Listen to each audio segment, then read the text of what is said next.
Jonas Valanciunas, kukunin na ng Los Angeles Lakers sa isang trade, at Joel Embiid may inamin sa problemang hinaharap ngayon ng Philadelphia 76ers. Yan nga ang pag-uusapan natin ngayon sa The Frontcourt PH for today's video. Hindi nga naging sapat mga ka-frontcourt ang pagkakabuo ng Big 3 ng Philadelphia 76ers para makakuha sila ng panalo. Kaya nagsisilabasan na ang drama sa loob ng kanilang organisasyon.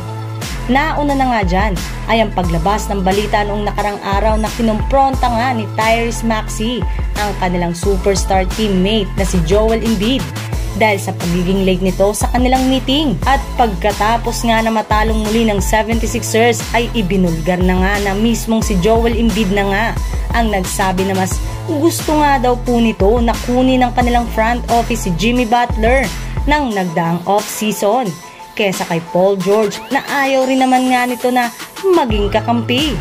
Kaya simula nga nang hindi masunod ang kanyang kahilingan ay dyan na nga nagsimula ang frustration nito.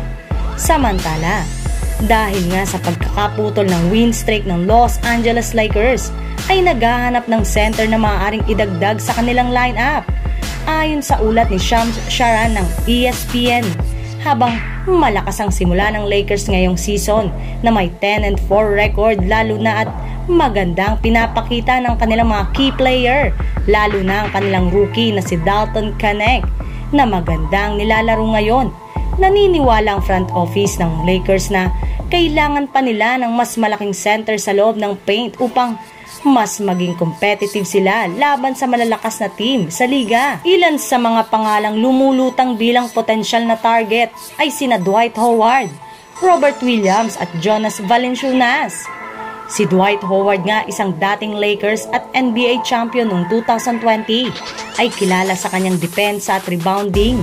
Bagaman kasalukuyang naglalaro si Howard sa ibang bansa, nananatili siyang isang option kung kakailanganin ng Lakers ng veteranong big man na may championship experience. Samantalang si Robert Williams na kasalukuyang nasa Portland Trail Blazer ay isa ring interesanteng option. Kilala si Williams bilang isang elite rim protector at rebounder, ngunit ang kanyang injury history ay maaaring maging hadlang sa isang trade. Kung magiging available siya, malaki ang maitutulong niya sa depensa ng Lakers. Isa pang pangalan na dapat bantayan ay si Jonas Valanciunas ng Washington Wizards. Si Valanciunas ay isang versatile na big man na may kakayanang magbigay ng scoring sa low post at mag-reboot, ay maaaring magbigay ng bagong dimensyon sa opensa ng Lakers. Habang papalapit ang trade deadline, tiyak na magiging agresibo ang Lakers sa kanilang paghahanap ng tamang piraso na maaaring makatulong sa kanilang kampanya ngayong season.